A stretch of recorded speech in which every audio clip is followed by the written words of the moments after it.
orders from these sugar workers. Squad. Tear gas, tear gas, tear gas. After a week of industrial action by workers of the Wales sugar estate, chaos erupted this morning between the disgruntled sugar workers and the police. A sizable crowd of factory and field workers took to the streets, marching towards Georgetown, when members of the Tactical Services Unit intercepted the crowd and fired tear gas at workers, forcing them to disperse.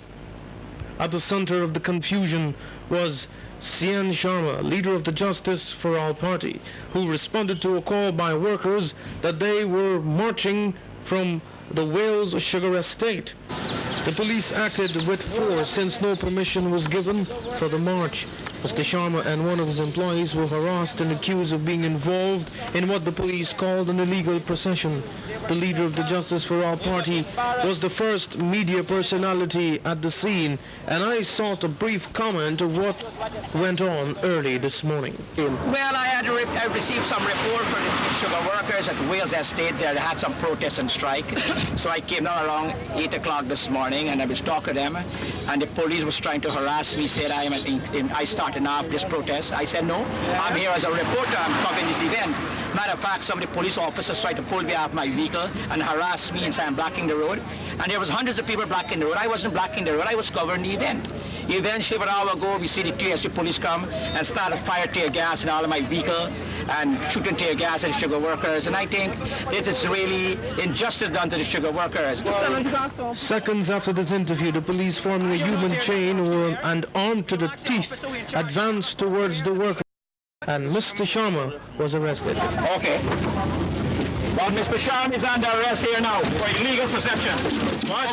Yes. All right, I take them. All right. Yes. All right. Harassment by the police. I take them.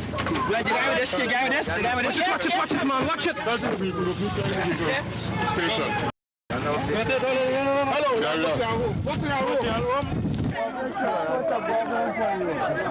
What you're witnessing on the screen is another arrest being made. This is a sugar worker. He fainted after being harassed by members of the police force.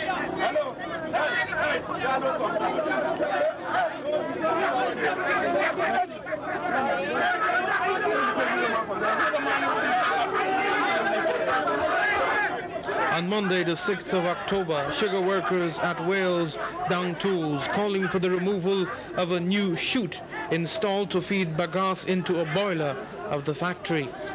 This new system is restricting the factory's output of sugar, thus depriving workers of benefits and day's pay, which they rightfully earned. And you have to release that man. There's a cane quarter. There's a cane quarter. We are asking for a quarter. What are you doing? We are asking for you. Violate the cane quarter, man. People are walking out.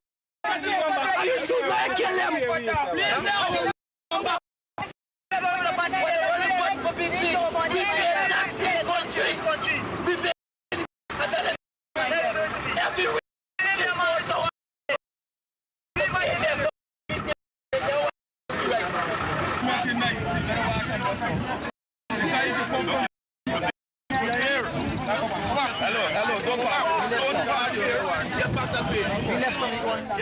This crop promised about 22 days' pay for workers with the old system, but after the boiler developed mechanical trouble and the new system was implemented, there is fear that the day's pay will be phased out.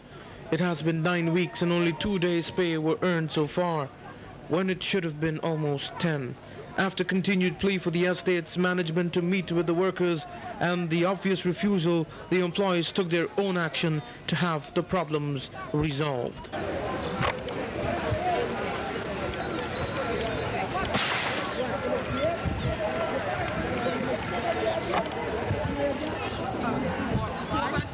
Come on.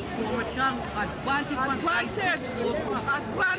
For your right, but no, God bless no man course.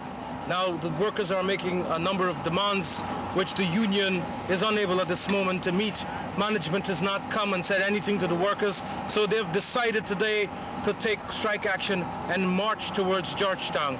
But as they approached the Nimes area, the police intercepted and confusion broke out. Last Thursday, the Gao union met with the estate's management and was advised that the problem can only be addressed if workers resume work. But the workers refused. Why? Maybe this will explain. What is a loser? I don't have nothing in this bargain, nothing. I can't send me to school from tomorrow morning because I'm going to get paper passage. But he go get my salary from Gao. And Gao collect $128 every single week for Nabi, whether we only work 1 day for the week. I just say the union is a sellout. Let me sell out! Why you say that? Gao sell out in our fight for being first. 10 days every day now. And come out and come here. What you call that? You call it buyout? You call it sell out opener? Even the workers are saying that they're not going to go back to work until management or somebody from the union come and talk to them specifically. Because they're saying that in past, when they return to work, they always get sharp. They don't get what they really want.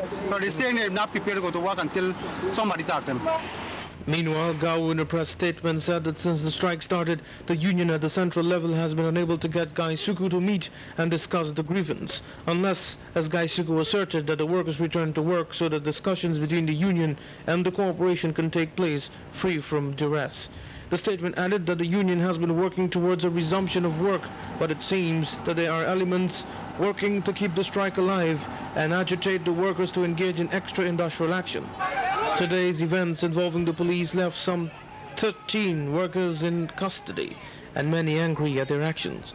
The factory in the meantime was forced to shut down all operations. Millions of losses will be incurred as a result of the unfolding events, but the workers remain resolute to their cause. Meanwhile, in a police press release, it is stated 13 persons, including Mr. Sian Sharma, are in police custody following an illegal march which commenced from Wales Public Road at about 9:30 this morning. The 13 were part of a crowd of over 250 Wales estate workers who decided to march to Georgetown to air their grievances, in the process disregarding police directives to disperse and desist from blocking the road. The police statement added that the action crowd started about 9 yesterday on Wales Public Road in front of the estate when a similar number of workers assembled, blocking the road in the process. The police release continued that after numerous pleadings and warnings, the police were forced to use tear smoke to disperse the crowd, which had swelled to about 300 persons. During this process, the crowd dispersed and persons ran away, but the 13 were arrested. The Guyana Police Force says it wishes to make it clear that the march was an illegal one and the police had to take action to stop it. For News Today, I'm Zahir Abbas.